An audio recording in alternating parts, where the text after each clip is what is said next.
नमस्कार दोस्तों। आज के हमारे इस वीडियो में तारा बोझ की कहानी लेकर आए हैं। एक समय की बात है, एक राजा था, उसके एक बेटी थी। राजा हर साल कार्तिक माह का व्रत और स्नान आदि करता था। एक समय राजा की बेटी ने कहा, पिताजी, इस बार कार्तिक स्नान में हम तारा भोज का व्रत करेंगे। राजा बोला, ठीक है। राजा की बेटी ने पूरी श्रद्धा भाव से तारा भोज का व्रत किया। जब कार्तिक का महीना पूरा होने को आया तो उसने अपने पिता से कहा, पिताजी, मैंने तारा भोजन किया है, इसलिए मैं 9 लाख चांदी के तारों का दान करूंगी।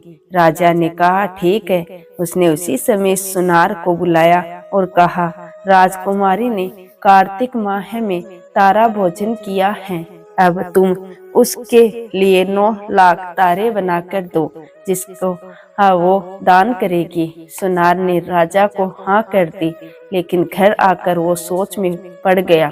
उसकी पत्नी ने पूछा, क्या बात है, आप इतनी चिंता में क्यों हो? तब वह सुनार बोला, राजा ने मुझे 9 लाख तारे बनाने को कहा है, इतनी जल्दी में तारे बनाकर मैं कैसे दूंगा, और मुझे तो तारे बनाने भी नहीं आते।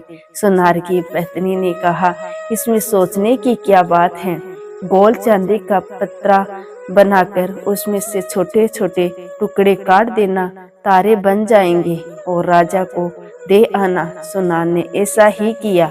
उसने पत्रे से तारे काटकर राजा को दे दिया।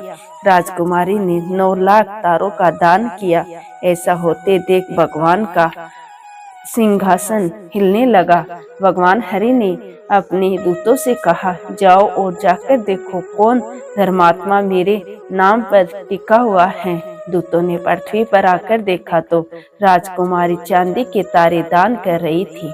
यह देखकर वो भगवान को जाकर बोले, प्रभु, राजा की लड़की नियम धर्म से तारा भोजन कर रही है। भगवान ने कहा, उसे मेरे विमान पर बिठाकर बैकुंठ लोक में ले आओ। भगवान के दूत राजकुमारी को लेने पहुँचे और बोले, भगवान विष्णु ने तुम्हें बैकुंठ में बुलाया है। राजकुमारी बोली, मैं ऐसे नहीं जाऊंगी, जिसने मेरी सहायता की है सबको साथ लेकर जाऊंगी। दूत एक बड़ा सा विमान लेकर आए और सबको लेकर चले। रास्ते में उस लड़की के मन में अभिमान हुआ कि मेरे तारा भोजन करने से सबको बैकुंठ लोक की प्राप्ति हो रही है। ऐसा अभिमान देख दूतों ने उसे विमान से उतार दिया और कहा, तुम्हें अभिमान हो गया है, इसलिए अब तुम यहीं पर रहो। और अब वह दूत बाकी सबको लेकर श्री हरि के पास पहुंच गए। भगवान ने पूछा, इनमें से तारा भोजन करने वाला कौन है? तो दूतों ने कहा, प्रभु, उसमें अभिमान का भाव आ गया था, इसलिए हम उसे पृथ्वी लोक छोड़ आए हैं, और जिन्होंने कार्तिक व्रत में उसकी सहायता की थी उन्हें हम यहाँ ले आए हैं। राजकुमारी ने भगवान श्री हरि से क्षमा याचना करी। भगवान ने कहा, अभिमान के कारण तुम्हारे अच्छे कर्मों का फल निष्फल हो गया।